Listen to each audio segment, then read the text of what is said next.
Da se u općini Križ neprestano i ubrzano radi, dokazuje završetak još jednih vrlo važnih radova za stanovnike Staklene ulice i sela Bunjani u ovoj općini. Druga faza rekonstrukcijskih radova na kolniku Staklene ulice je završena. Za kraj godine općina Križ počastila je svoje stanovnike novom asfaltiranom prometnicom. Nalazimo se na mjestu Staklene ulice u Bunjanima.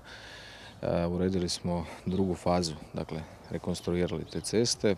Podsjećam i uvodno mogu reći da smo početkom ove godine sredili, odnosno preasfaltirali prvu dionicu, skoro kilometar, za što smo trošili nekih 600 tisuća kuna i sad je napokon došlo na red uređenje druge faze Staklene ulice.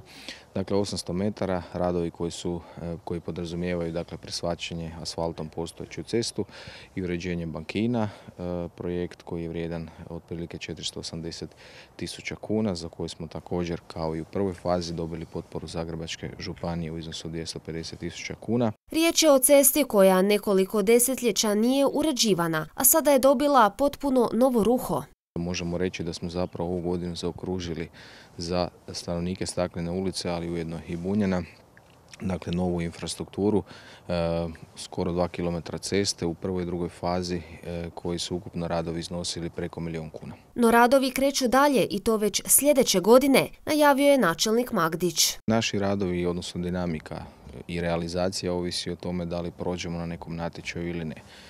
Svakako mi dalje nastojimo i za iduću godinu prijaviti tu treću fazu gdje bi onda glavninu te ulice u potpunosti preasfaltirali, što znači da vjerujem da će nam i Zagrebačka županija ponovo u 2020. izaći u susret, odvojiti jedan dio sredstava i samim time bi onda bili gotovi sa Staklenom ulice. Moram još spomenuti da Staklena ulica ima i nekoliko manjih odvojaka koje bi mogli u dogledno vrijeme riješiti i vlastitim učešćem, to su neki manji zahvati, odnosno financijski izdaci u tom smislu riječi, ali sve ono što smo obećali na neki način, to smo u glavnini izvršili.